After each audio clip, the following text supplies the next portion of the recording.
Good song, huh? Od Yeshama by Eitan Katz, Shlomo Carlebach melody from his Unplugged #2.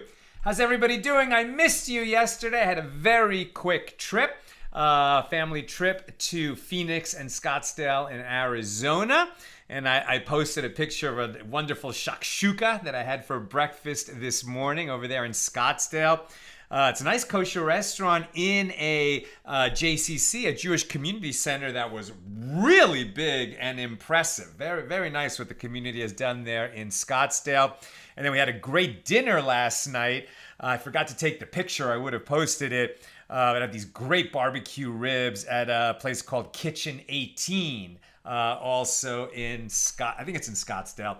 Anyway, great to be back and learning with you, my holy sisters and brothers.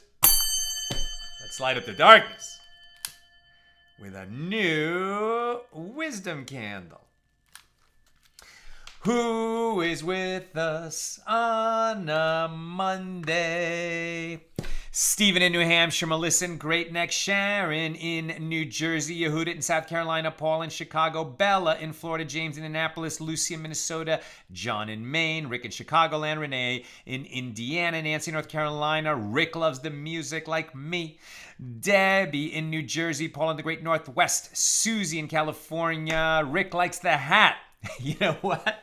I love this hat. And the reason I got it is because we were once doing a little photo shoot at downtown Disney. It was a little video. We're making a Elul video. I was blowing the shofar in downtown Disney. And so we weren't actually going into Disneyland. We're just making a video blowing the shofar in downtown Disney. And the parking situation was that, if you don't buy anything in downtown Disney, it was like $20 for parking, but if you buy something, it was free. So I had to buy something, and I just saw this hat and just bought it. It was only like $24. I mean, I love hats. I have a lot of hats. I've spent a lot more than $24 on most of my hats, but this is just one of my favorite hats. And let me see. It's actually made out of paper. I think it said that inside. It's made out of paper, but it's awesome. It's so comfortable, and especially in the hot weather. Thank you for the compliment. Paula says Salah's rhythm. Don, hello from Surprise, Arizona. And Rick says, I remember that video. Awesome. And over there on the YouTube side, Marjorie in Georgia, Yitzhak in Kansas City, Aoife in Florida, Lynn in North Texas. Welcome, everybody, and I want to dedicate our learning today to my pal, David Ben Rochelle, who I just had breakfast with last week, and I'm past the incubation period.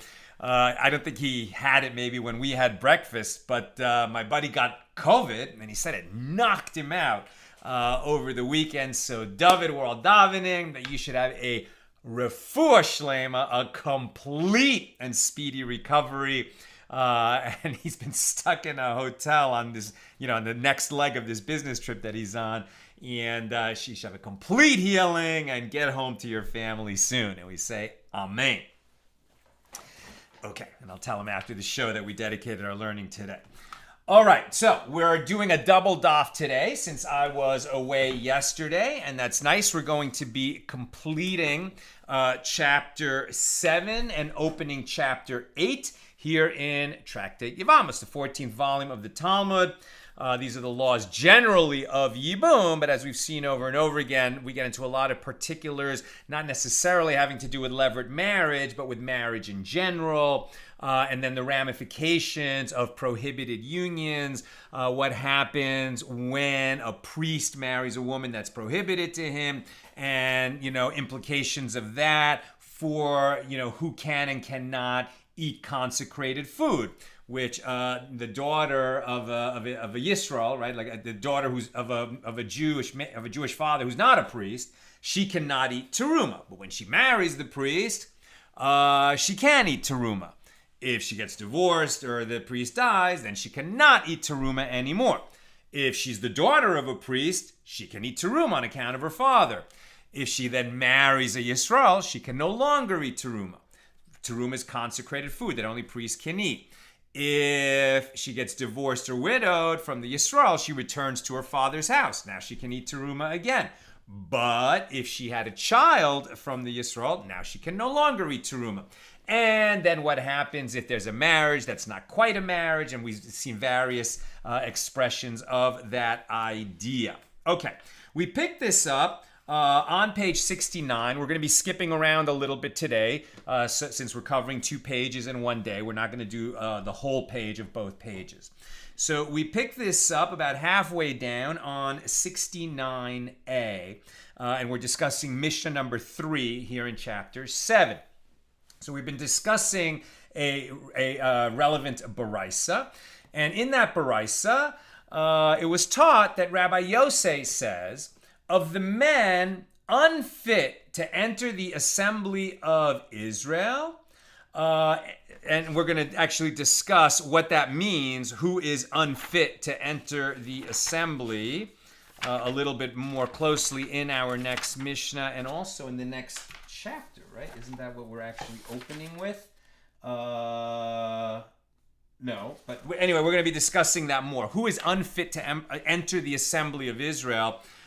Meaning some people cannot convert to Judaism. Some people cannot marry one who was born Jewish. And we'll learn a little bit more about that. So, for example, it's going to be the opening. It's a verse that we're going to read at the beginning of chapter 8. So I might as well read it now. So Deuteronomy 23, verses 2 through 5. A man wounded with crushed testicles or a severed penis, as opposed to being born that way, shall not enter into the congregation of the Lord. A mamzer, right, one who was born from incest or adultery, shall not enter into the congregation of the Lord, right? So meaning a Jewish woman is not permitted to marry this man. Even to the 10th generation, the mamzer shall not enter into the congregation of the Lord. An Ammonite or a Moabite shall not enter into the congregation of the Lord. Even to the 10th generation shall none of them enter into the congregation of the Lord forever, because they did not meet you with bread and with water on the way when you came forth out of Egypt, and because they hired against you Bilam, the son of Beor from Pethor of Aram Naharaim, to curse you, right? When the king Balak hired the non-Jewish prophet Bilam to curse the Jewish people, because of that, right, the peoples of Ammon and Moab cannot, and those are ancient peoples who don't exist anymore, but they, when they were around, could not marry into the congregation of Israel. Also, Deuteronomy 23, 8 and 9, you shall not abhor an Edomite, for he is your brother, and you shall not abhor an Egyptian, because you were a stranger in his land. The sons of the 3rd generation that are born to them may enter into the congregation of the Lord. Now, interesting, this is not about conversion. This is about who can marry somebody who was born Jewish. Okay. There's a lot more nuances to that, but at any rate, it becomes relevant here because what are the consequences when they do so, right? So it was taught in the Baraisa that Rabbi Yosei says, of the men who are unfit to enter the assembly of Israel, anyone whose offspring are also unfit disqualifies a woman with whom he engaged in intercourse from the priesthood. If a woman had intercourse with an Ammonite or a Moabite, So she's disqualified from ever marrying a priest, right? She cannot marry a priest. She can marry a regular, a Jew who's not a priest, a Levi or a Yisrael, but she's disqualified from marrying a priest, right? The priests have so many stringencies associated with the way they run their affairs, the way they, who they can marry, who they can't marry. Basically all these rules, work together to keep the priests separate and elevated so that we would honor them and have awe of them. And as we'll see, a blemished priest, a physically blemished priest cannot serve in the temple. All these kinds of laws, just kind of elevate the holiness of the priests. So the difference, right, between one who can never enter the congregation of the Lord, not them or their descendants, like a Moabite, as opposed to an Egyptian, right? An Egyptian cannot, but his son maybe can. So anyone whose offspring are also unfit, this person disqualifies a woman with whom he engaged in intercourse from ever marrying a priest. However, anyone whose offspring are not unfit does not disqualify her. And the Gemara asks, what difference is there between the first Tana of the Baraisa and Rabbi Yosef? And Rabbi Yochanan answers, the practical difference between them pertains to a second generation Egyptian and a second generation Edomite. The children of these men, i.e. the third generation, may marry Jews of unflawed lineage. Therefore, according to Rabbi Yosef, they too do not disqualify a woman from the priesthood through intercourse with them. The first Tana, however, holds that they have the same status as a first-generation Egyptian or Edomite convert, in that they disqualify a woman from the priesthood through intercourse. And both of these rabbis derive their respective opinions only from the case of a high priest who engaged in intercourse with a widow. Can a high priest, a Kohen Gadol, marry a widow? No, he cannot, right? He must marry a young virgin. So what happens if he marries a widow? So in certain cases, they're going to make him dissolve the union, or he's certainly not going to be able to function as a high priest when he engages in such a marriage. But the rabbis would have to step in and force him to divorce her. But if he did that, even if he didn't marry her, if he had sex with a widow, she becomes because she was participating in him violating the requirements of his office. She can never marry even an ordinary priest. An ordinary priest can marry a widow, but he can't marry this widow who participated with the high priest in having intercourse and violating that prohibition.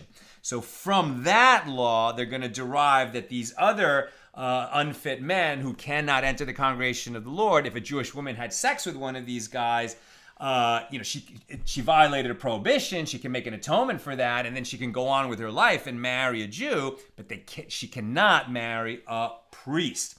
So both rabbis derive their respective opinions only from the case of a high priest to engage in intercourse with a widow, although they reach different conclusions. The first Tana reason, just as with regard to a high priest who engaged in intercourse with a widow, his act of intercourse with her is a transgression, and therefore he disqualifies her from ever marrying a priest. And so too, this man, a second generation Egyptian or Edomite, also disqualifies her. And Rabbi Yosef, who looked at the same verse but came out with a different conclusion, he reasoned this is like a high priest who engaged in intercourse with a widow. But just as the high priest's children are unfit for the priesthood, if a high priest marries a widow and he has a son by her, so that son is a Cohen, but he can't serve in the temple. So just as the high priest's children are unfit for the priesthood, and he himself disqualifies the widow from marrying into the priesthood, so too any man whose children are unfit to marry Jews of unflawed lineage disqualifies a woman with whom he engaged in intercourse from marrying into the priesthood. This inference comes to exclude a second generation Egyptian whose children are not unfit. As it is written, the children of the third generation that are born to them may enter into the assembly of the Lord. And that concludes our discussion of Mishnah number 3 here in chapter 7. Now we go to Mishnah number 4, the final Mishnah of chapter 7. Here we go. Mishnah number 4. In the case of one who rapes a woman without marrying her, or one who seduces a woman without marrying her, or an imbecile who engages in intercourse with a woman, even if he did marry her, if they are non-priests, they do not disqualify the daughter of a priest from partaking of teruma. And if they are priests, they do not enable an Israelite woman to partake of teruma. Right? So this is that situation. It's a little bit different now. We looked at all these relationships and occurrences which could, on the one hand, in the positive sense, disqualify somebody, or in the negative sense, disqualify a woman from being able to eat teruma, but the same act flipped isn't going to qualify a woman who otherwise wouldn't be qualified to eat teruma, like betrothal, right? The daughter of a Yisrael can only eat teruma when she marries a priest. Becoming betrothed to a priest doesn't qualify her to eat teruma. But conversely, the daughter of a priest who can eat teruma, if she becomes betrothed to a Yisrael, she can no longer eat teruma. So the betrothal is enough to disqualify the daughter of a priest from eating teruma, but betrothal is not enough to qualify the daughter of a Yisrael to start eating teruma. Here it works a little different, right? So the case of one who rapes a woman without marrying her, or one who seduces a woman without marrying, or an imbecile who engages in intercourse with a woman, even if he did marry her, if they are non-priests, they do not disqualify the daughter of a priest, right? So like the daughter of a priest, if she becomes betrothed to a Yisrael, she can no longer eat teruma. If she marries a Yisrael, she can certainly no longer eat teruma. If she gets raped, she could still eat teruma. Obviously, she didn't do anything wrong. It's not her fault. And even though they can be very strict, like for instance, a woman that was raped, she's no longer a virgin, so the high priest can't marry her. And that's just it's unlucky, that this happened to her. But other than marrying the high priest, she can live an absolutely normal life, and the rapist hopefully will get the death penalty. Okay, but let's go on. So the Mishnah is saying that the one who rapes, or the one who seduces without marrying, or an imbecile who marries her, who had intercourse with her, even if he did marry her, if they are non-priests, they do not disqualify the daughter of a priest from partaking of teruma. She's understood to continue. She's still living in her father's household and permitted to keep eating teruma, even if she married this imbecile. Why? Because marriage to an imbecile is not marriage, right? He doesn't understand what he's entering into, so it can't be a real marriage. And if they are priests, they do not enable an Israelite woman to partake of teruma. If a priest rapes the daughter of a Yisrael, he hasn't married her, and he doesn't thereby qualify her to start eating teruma by that act of rape. If he then marries her, right, which is actually like one of the outcomes when in the ancient world, when a man would rape a woman, and he was caught, if it wasn't a death penalty offense, right, and it wouldn't be unless the witnesses were there and warned him not to do it, and he did it anyway, even though the death penalty would apply, it's not really going to end up happening. But a punishment that would end up happening is that he has to marry her if she wants. It's up to her. But why would she want to marry her rapist? Well, it might actually be a move that makes sense for her, because he can never divorce her, and he is going to be responsible for her livelihood as long as she wants. That's the rapist who is forced to marry does not have the choice to give her a get like any other marriage would have that choice. Continuing, and if they are not fit to enter the assembly of Israel through marriage, like the first generation Egyptian or Edomite convert, or the Moabite or Ammonite, right? If they are not fit to enter the assembly of Israel through marriage, they disqualify the daughter of a priest from partaking of teruma. How so? If it was an Israelite who engaged in extramarital intercourse with the daughter of a priest, she may partake of teruma, as this act of intercourse does not disqualify her. If he impregnated her, she may not partake of teruma, as she is carrying an Israelite fetus, right? The fetus child of a Yisrael. If the fetus was cut in her womb, i.e. if she miscarried, then she may partake of teruma. Once she gives birth to a child of a Yisrael, then she's the daughter of a priest. She can no longer eat teruma. But if she doesn't complete that pregnancy, she can eat teruma.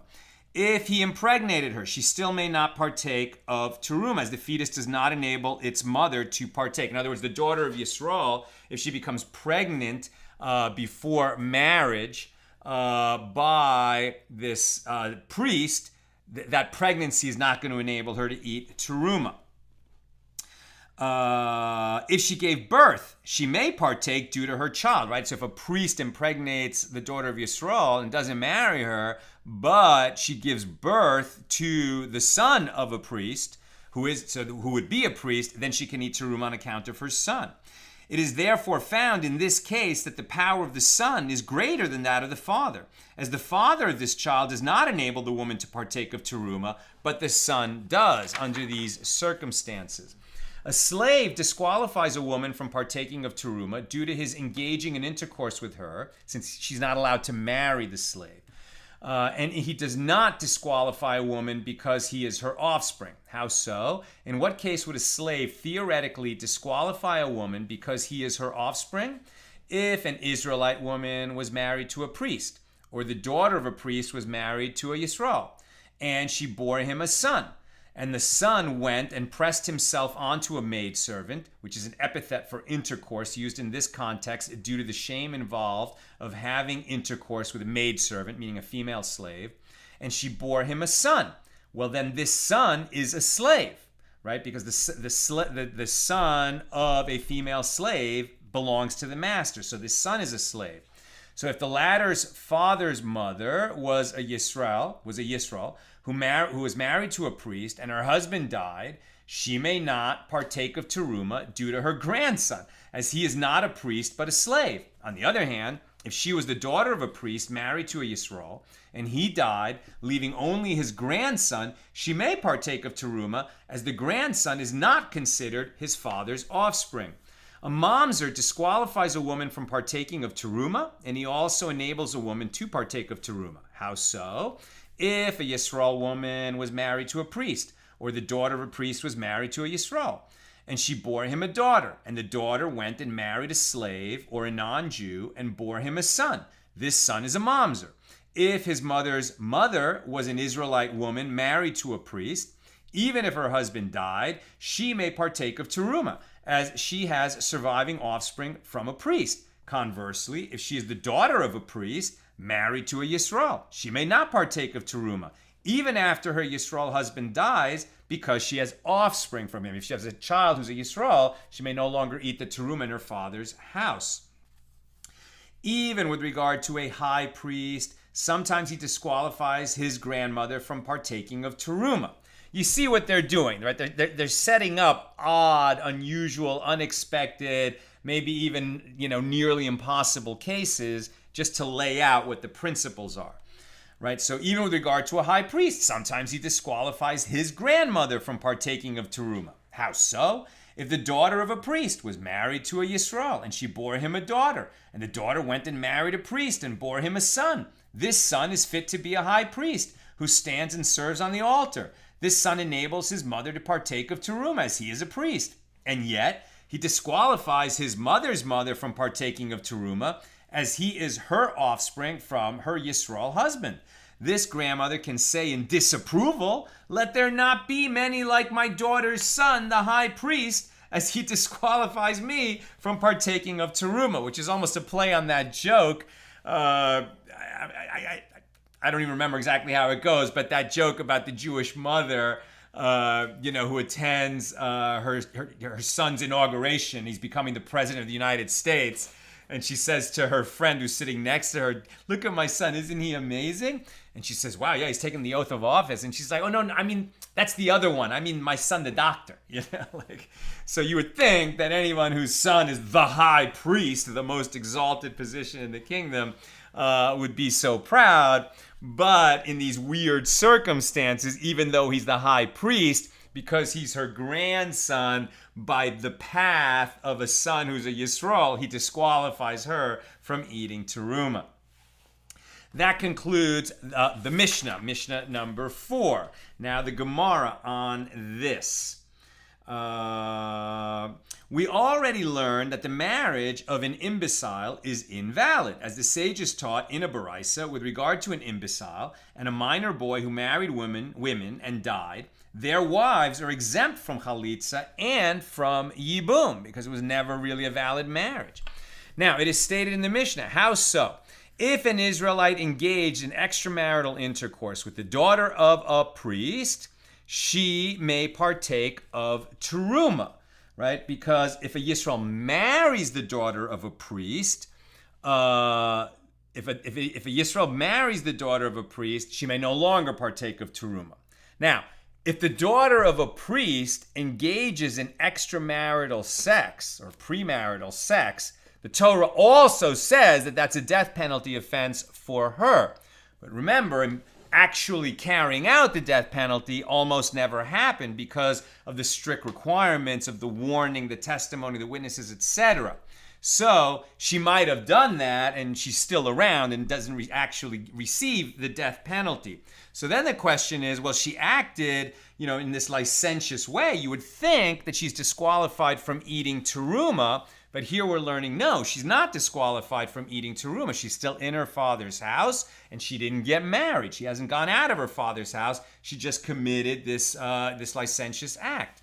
So if an Israelite engaged in extramarital intercourse with the daughter of a priest, she may partake of teruma. If he impregnated her, she may not partake of teruma.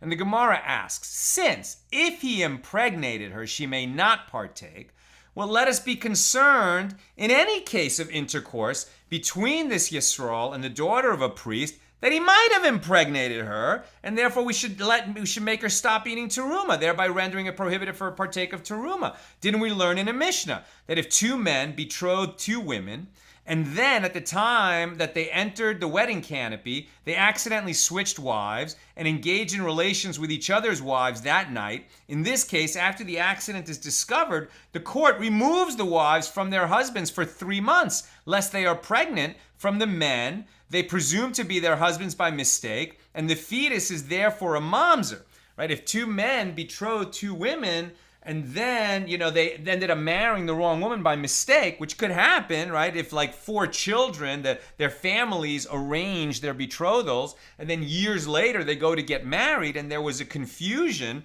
and they stand under the wedding canopy with the wrong partner, and then it comes out that they did that, well, then if they had sex and got pregnant from the person they were not originally betrothed to, and since there was never a bill of divorce given, that would actually be a situation where if a child was produced from that, he would be a mamzer who was prohibited from marrying any other Jew. It's a real huge problem.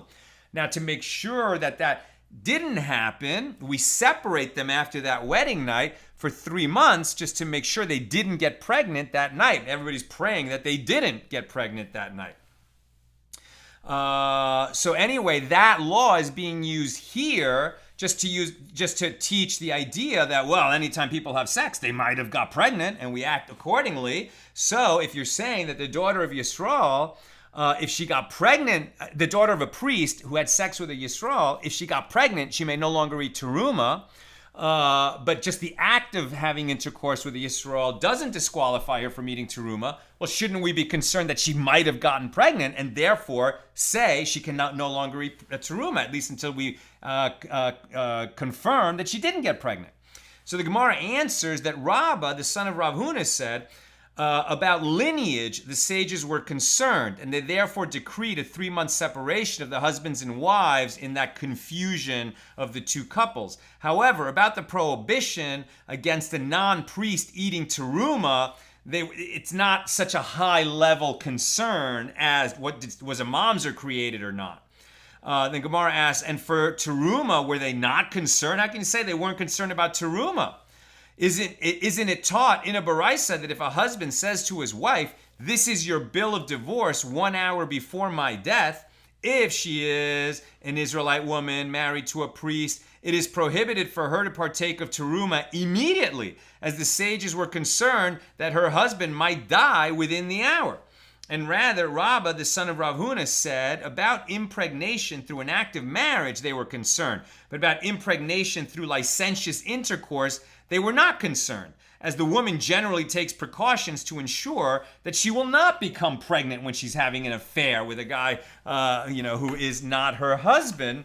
So they're saying when they talk about they're concerned or they're not concerned, it's not that they approve of such a thing. They're just saying it's so unlikely to happen that they're not going to issue a new law, right? They're a little, even though the Talmud has so many thousands of laws. The sort of default position is the sages will not make up a new law unless there's a real need. So in this case, they're saying they're not so concerned about that, so they're not going to stop her from eating teruma because she might be pregnant in that case of the licentious intercourse. Now the Gemara asks, and about marriage, were they concerned?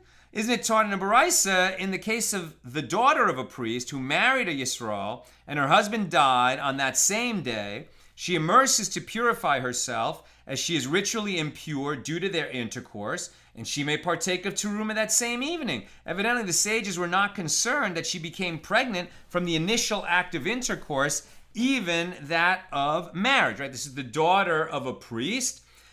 She married a Yisrael. The Yisrael died. She had sex with him, and then he died. He happened to die that day. Terrible tragedy. It's a hypothetical. So they're saying, well, she had intercourse, so anyone who has intercourse has to immerse in a mikvah before they can eat teruma, but they're not going to be concerned that she might be pregnant from that Yisrael, in which case she can no longer eat teruma. So Rav Chisda said she immerses and partakes of teruma only until 40 days after the husband's death, when there is still no reason for concern, as if she is not pregnant, then she is not pregnant. There never was a reason for concern. And if she is pregnant, until 40 days from conception, the fetus is merely water. It is not yet considered a living being, and therefore it does not disqualify its mother from partaking of teruma. And here's a note. I know there's a lot of conversation in the United States of America these days about the various stages of development of a fetus, in terms of Jewish law and the implications of, and the intersection of Jewish law with current controversies in American jurisprudence about the development of a fetus. Like, that's such a huge subject that we're not going to go there. We could talk for hours about that. My friend Rabbi Michael Barclay wrote a quite interesting article, kind of exploring, what Jewish law has to say about the fetus. But here, just incidentally, we happen to have this idea, and believe me, there's much more to say on this subject. So this is not like the be-all, end-all of what Judaism has to say about a fetus. That up to 40 days, it's considered like water, i.e. it's considered like tissue of the mother. The sages established this date as the 40-day mark as the definitive point in time from when a fetus is considered a human being, not only a growth of tissue. From the 40th day onward, the human fetus no longer resembles the fetus of animals, as the tail disappears and the head and arms and legs have a more human shape to them. Although it is still very small and undeveloped, it can be visually recognized as human, and it can therefore be considered a human being. At 1 month, the human embryo has no visible, distinctly human characteristics. So that's why they're talking about this 40-day rule here. Well, then, up to the 40th day, why would they even be concerned whether she can eat, the daughter of a priest can eat teruma or not? She can continue to eat teruma. We don't know if she's pregnant, and even if she is pregnant, what she's carrying is not a child, as it were. Abaye said to him, if so, the latter clause of the Baraisa, once her fetus in her womb is noticeable, then she is ruined retroactively. In other words, if it turns... We don't know if she's pregnant probably until the 2nd or 3rd month, right? In a culture where they didn't have pregnancy tests. So they wouldn't know for sure until the fetus is noticeable. So if they have this rule that they're not going to worry about it, that this daughter of a priest, who married a Yisrael, they had intercourse, and then he died, so she returns to her father's house. We don't know if she's pregnant or not. They're saying, don't worry about it. She can keep eating teruma. Okay, but then let's say in the 2nd or 3rd month, she becomes noticeably pregnant. And so now we know, oh wait, she's been pregnant all this time, and therefore she should not have been eating teruma. So then what happens? So her prior consumption of teruma is retroactively prohibited. Evidently, pregnancy immediately disqualifies her from partaking of teruma. Therefore, the reason that she may partake of teruma immediately after her husband's death is that the sages were not concerned that she became pregnant. It's so unlikely that she became pregnant. Rav Chisda responded, what is the period in which she is retroactively ruined? It is from the moment the fetus is noticeable and back in time until 40 days from the beginning of her pregnancy. During the first 40 days of the pregnancy, she is not retroactively ruined, as the fetus is not yet considered a living being. Meaning that if she ate teruma during those first 40 days, even if she later was seen to be pregnant, doesn't matter. But if she ate teruma after the 40th day, after she had intercourse with her husband, and she ate teruma, any instances where she ate teruma after that, and before when she found out she was pregnant, and would then obviously stop eating teruma. So for each of those occurrences, she would be liable to bring a sin offering since she did it inadvertently. Now, it was stated with regard to a man who engaged in intercourse with his betrothed in his father-in-law's house, i.e. before they got married. This would be like technically permitted under Torah law, but definitely considered off limits, prohibited, and licentious behavior according to rabbinic law. So it was stated, with regard to a man who engaged in intercourse with his betrothed in his father-in-law's house, i.e. before they got married, Rav said that the offspring is a mamzer, as the future husband is not considered his father. And Shmuel said that the offspring is a shetuki, a child of unknown paternity. And Rava said, Rav's statement stands to reason in a case where she is rumored to have engaged in intercourse with others. However, if she is not rumored to have engaged in intercourse with other men, we cast the child after him. We assume that the child is the son of her betrothed. And Rava said, from where do I say that? What is the source for my assertion? And the source is the Mishna, which teaches that if a priest engaged in extramarital intercourse with a woman, the daughter of Yisrael, and she gave birth, she may partake of teruma due to her child, who is a priest. And what are the circumstances? If we say that she is rumored to have engaged in intercourse with others, then even if she gave birth, why may she partake of teruma? Shouldn't there be a concern that the child's father is not the priest? Rather, is it not the case where she is rumored to have engaged in intercourse with him and is not rumored to have engaged in intercourse with others? And if there, in the case of the Mishnah, where for her to engage in intercourse with this priest is a prohibition, and to engage in intercourse with that non-priest with whom she is not rumored to have engaged in intercourse is a prohibition of the same degree, nevertheless, we cast the child after the priest, meaning we assume the priest is the father. Well, then here, where for her to engage in intercourse with that man who is not her betrothed, this is a Torah prohibition. And to engage in intercourse with this man who is her betrothed, that's permitted by Torah law.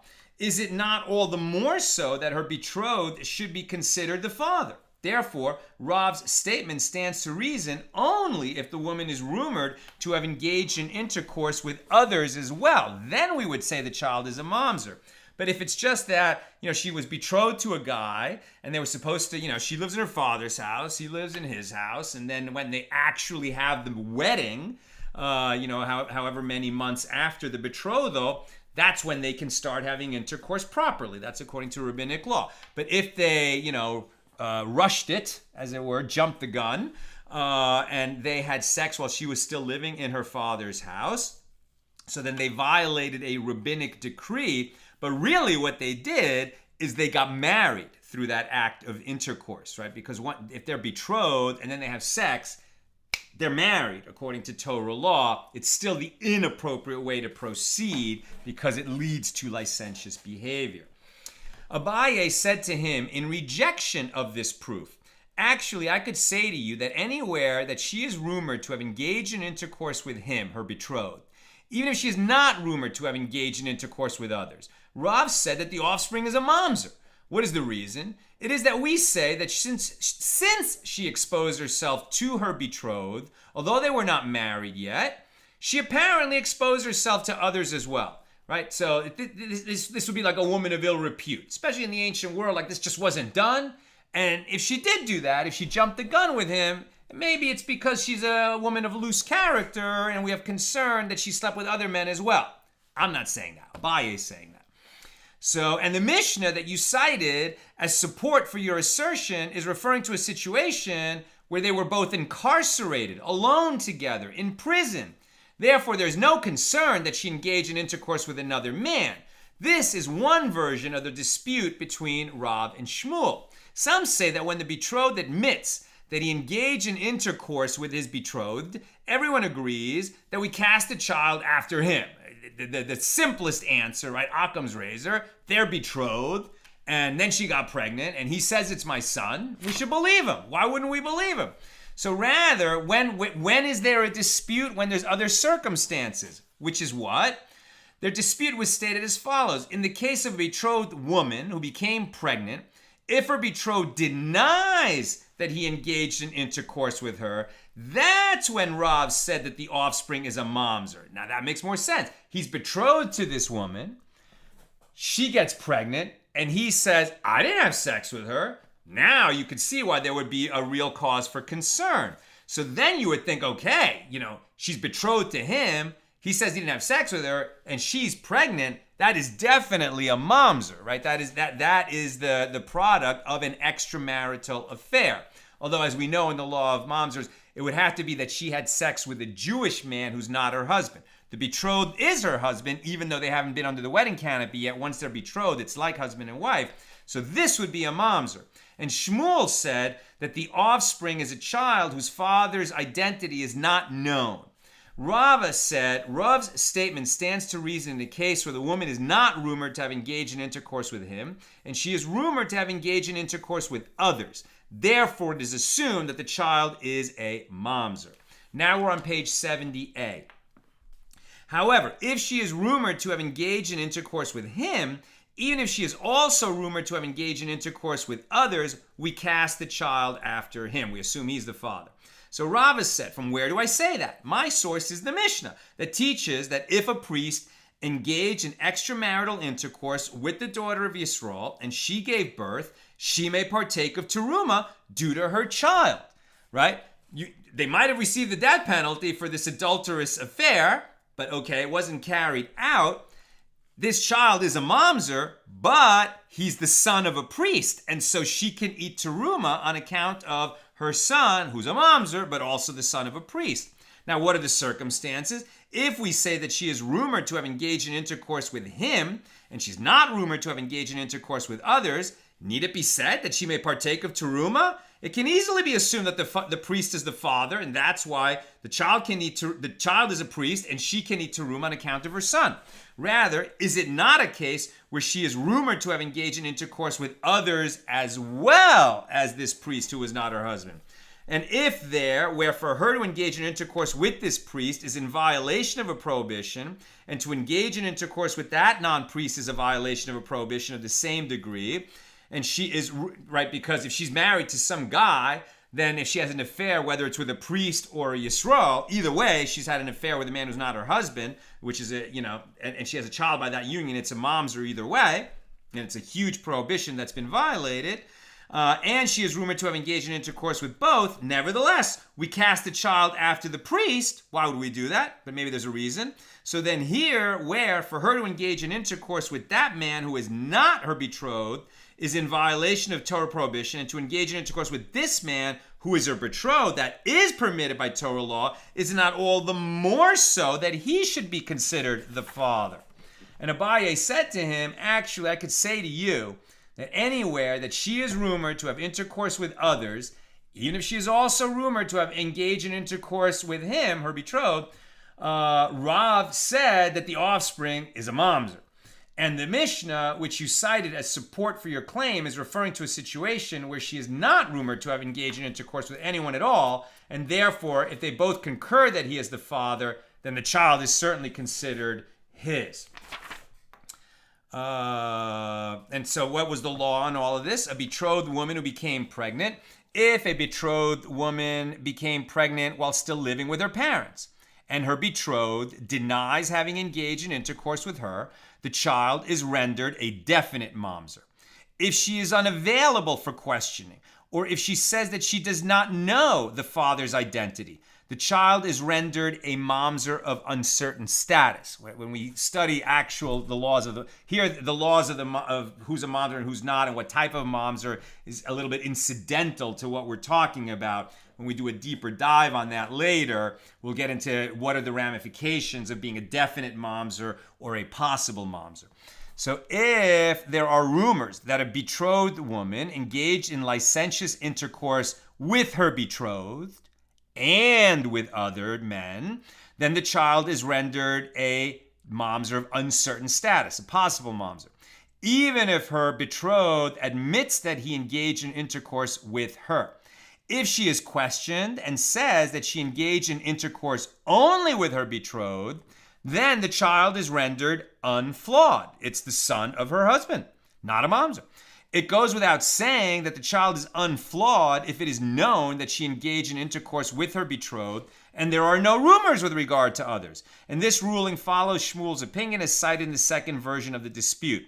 Some commentaries add that even if there were rumors that she engaged in intercourse with others, if it is known that she engaged in intercourse with her betrothed, or if he acknowledges the same, the child is unflawed.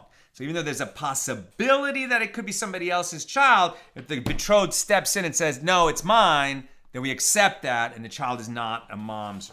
And that concludes our discussion of chapter 7. We move on to chapter 8. And so because the Koran splits Tractate Yevamos into 2 volumes, we just finished volume number 1 of Yevamos. We move into volume number 2. That's just a publishing thing. Like the art scroll divides the volumes a little bit differently. In Koran, Brachas, the first volume of the Talmud is 2 volumes. Oh, no, it's 1 volume. In the art scroll, it's 2, I think. Like Shabbos is 4 volumes in the art scroll. It's 2 volumes in the Koran. That's just, splitting into volumes. That's just a publishing thing, not a tractate naming thing. Okay, we enter chapter 8. And I read some of the laws that are going to be coming up in this chapter, like who is qualified to marry into the assembly of Israel, or sometimes called the congregation of the Lord. A mamzer shall not enter into the congregation of the Lord, even to the 10th generation he shall not enter.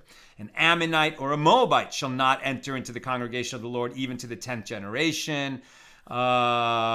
Of the Lord forever, because they did not meet you with bread and with water on the way when you came forth out of Egypt, and because they hired against you Balaam to curse you. But if an Edomite or an Egyptian converts to Judaism, then his grandson can marry any Jew at all, is fit to enter the assembly of Israel.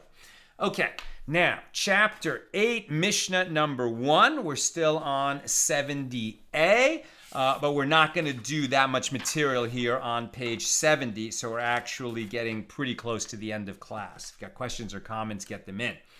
Mishnah number 1 here in chapter 8 on page 70. An uncircumcised priest, for example, one for whom circumcision was considered too dangerous.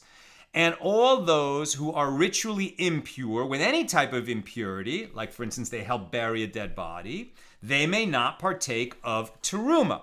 The portion, and who is an uncircumcised priest? You're like, wait a minute, an uncircumcised priest? You're telling me that there were priests serving in the temple who were uncircumcised? Well, that could happen, right? If his 2 older brothers who were circumcised on the 8th day died in the procedure, so then we saw that there's a chazaka that, okay, in that family you can't circumcise the boys. At least not at the right time. And so maybe, they waited. Now, maybe it turned out that there were several older brothers, and even they waited later, and then, somehow the circumcision killed them. So you have a priest who ends up uncircumcised. So it's possible that he could be uncircumcised and serve in the temple, but one who is uncircumcised may not eat teruma, And I believe also any, not just a priest, but any Jew who's not circumcised may not partake of the Paschal lamb. Or anyone who's in a temporary condition, and being uncircumcised is understood as a temporary condition, but the more common temporary condition of being tameh, like you help bury a dead body, you came into contact with a dead creeping thing, so until you go through a purification, immerse in the mikveh, etc., until you become tahor again, ritually pure, you can't eat teruma, the consecrated food that only priests can eat in a state of purity. With regard to a man with crushed testicles or with wounds to his genitals, and one whose penis has been severed, it is prohibited for them to marry a woman who was born Jewish. They may not enter the congregation of Israel. Interesting. That's if they were born that way, it's okay.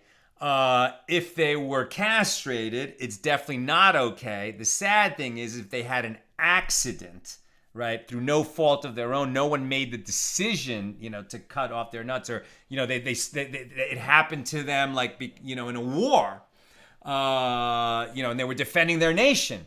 Tragically, at that point, they're not permitted to marry a Jewish woman. The Jewish woman might violate that prohibition, but it's not permitted.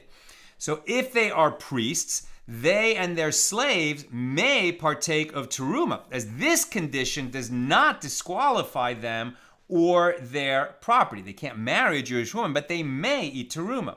However, their wives may not partake of teruma, because if a priest has relations with his wife after suffering his injury, he renders her a halal. He's not allowed to marry her. And if he has the injury after they're married, they may no longer have sex if he was castrated. A woman who is disqualified from marrying a priest as he has engaged in forbidden sexual relations with her. It's forbidden after he's, had his penis damaged this way. If such a priest did not know his wife, i.e., did not engage in sexual relations with her after his testicles were crushed or his penis was severed, then she may continue to partake of teruma, as she had married the priest when it was permitted to marry him. And they may stay married, but they can't have sex if they don't want to violate that prohibition. And who is deemed a man with crushed testicles? It is anyone whose testicles have been wounded, even one of them. And one whose penis has, that law may have changed, by the way.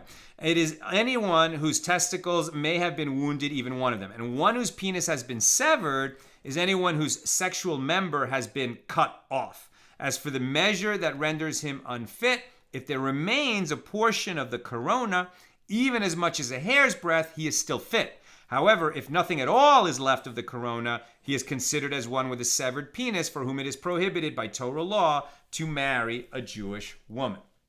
It's one of those laws we don't understand why it's that way, but the Torah says that. That's Mishnah number 1. Now the Gemara. It is taught in a Baraisa that Rabbi Elazar said, from where is it derived? That an uncircumcised priest may not partake of teruma. It is stated, a sojourner and a hired servant shall not eat thereof. Exodus 12:45. This is stated with regard to the Korban Pesach, right? The Paschal lamb, the lamb or the goat that we slaughter in the temple when the temple is standing, and then we eat it on the night of Passover. Once the temple was destroyed, we no longer have lamb or goat on Passover. In fact, it's prohibited. Okay, so with regard to partaking of the Paschal lamb on Passover night, when the temple is standing, it is stated, a sojourner or a hired servant shall not eat thereof. And it is stated, a sojourner of a priest and a hired servant shall not eat of the holy thing, with regard to teruma, as we've seen before. The wife, the children of a priest may eat teruma, and his slaves that he owns may eat teruma, but his employees may not. His indentured servant may not. Only a slave or his family member. So just as a sojourner and a hired servant stated with regard to the Paschal lamb indicates that an uncircumcised man is prohibited from eating it, so too a sojourner and a hired servant stated with regard to teruma teaches that an uncircumcised man is prohibited from eating it. And Rabbi Kiva says this proof is not necessary, as the verse states, any man, ish, right? It says, it could have said a man from the seed of Aaron who is a mitzora, one who has tzara'as, or a zav who's had a certain kind of emission that renders him tameh, shall not eat of the holy things until he has been purified from that skin condition, the tzara'as, or from the nocturnal emission that he had that made him a zav. So it could have said a man from the seed of Aaron, meaning a priest, who is a leper or zav. But it doesn't say a man. It said, the word ish means man. And the Torah says ish, man, who is the son of, who is a descendant of Aaron. So when the Torah doubles words like that, it's adding an emphasis. And so we translate that into English as any man. But the Torah says ish. So Rabbi Akiva is going to learn from that. The repetition of the word ish, meaning man, comes to include an uncircumcised man, indicating that he is like one who is ritually impure, and therefore he may not partake of teruma. I have a note here about an uncircumcised priest. According to Rashi, this refers to one whose brothers died as a result of circumcision and therefore was considered too dangerous to circumcise him. Rabbeinu Tam disagrees with Rashi and says he maintains that since in such a case he is not obligated to circumcise, right? If it was dangerous for a priest or any Jew to circumcise himself, he's not obligated to circumcise himself. For example, they have hemophilia in the family, and there's really a risk of death, so he's not obligated to circumcise. So Rabbeinu Tam is saying that since this guy has a choice whether to circumcise or not, it must be that he's not in danger of his life. So maybe what happened was there was reason to believe they couldn't circumcise him on the 8th day. They decided to wait, and then time passed, and the family never circumcised him. His father violated a prohibition when he did that, but now it became his own choice whether to circumcise or not. And as an adult, let's say he's told by a doctor, there's no danger. If you circumcise now, you're not in any danger. And he chooses not to become circumcised. This is the one who may not eat teruma, according to Rabbeinu Tam. The one who chooses not to be circumcised may not eat teruma. The one for whom it's too dangerous to get circumcised may continue to eat teruma, according to Rabbeinu Tam. Okay, and I think we're going to end right there. So let me go to your questions or comments.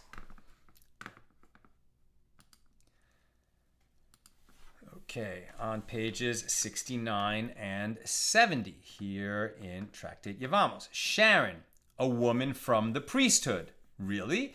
My very knowledgeable friends bristle even at the term priestess, as Jewish practice never included a priestess, right? A priestess just means the daughter of a priest. Lucy, what happens if a priest marries a widow and later becomes the high priest? Right, so we had that case. It was brought up. Like if he later becomes the high priest, he didn't do anything wrong. And I don't think he has to divorce her. In fact, I think we saw that even if he only betrothed the widow and then he became high priest and then he married her, we don't force them to split up. Since what he did was proper, when he was an ordinary priest, he was allowed to betroth that widow. Sharon, but I thought intercourse was comparable to marriage. How can there be premarital intercourse? Right. And so I think the answer to that is, when does Bia, right? When does Bia become Nesuin, right? When does this intercourse outside of marriage or premarital intercourse create marriage? You would think every time, but it's not every time. Which are the circumstances when, okay, now we consider them married, and which are the circumstances when we don't? Unclear to me. I don't think that we've defined that yet, and I'm sure that will come later. Rick, except for the bloody Sanhedrin, though some secular scholars claim lashes sometimes resulted in death, but I do not know enough to have an opinion. I think you're talking about that when I said earlier that the death penalty was hardly ever imposed because it required such particular circumstances, right? That somebody was told in the presence of two witnesses, if you commit that sin, you're going to receive the death penalty at the hands of the earthly court, as opposed to charis at the hands of the heavenly court. If you commit that sin, you are going to receive death at the hands of the earthly court. And then the person does it right away and in the presence of two witnesses, and those two witnesses come to the court. Only then would we impose the death penalty. And that's why it was considered, and we read this in Tractate Sanhedrin, as Rick is mentioning, that if a court executed somebody more than once in 70 years, it was considered a murderous court. So it was really unusual for the death penalty to be actually carried out in practice. But like everything else, the fact that it hardly ever happened in real life, in no way limits how much time we're going to spend figuring out what the law would be in every one of those situations. Okay, that's what I've got for us today. And with God's help, we'll be together again tomorrow night at the regular time, 6 p.m. Pacific, for page 71 here in Tractate Yevamos. Have a great night.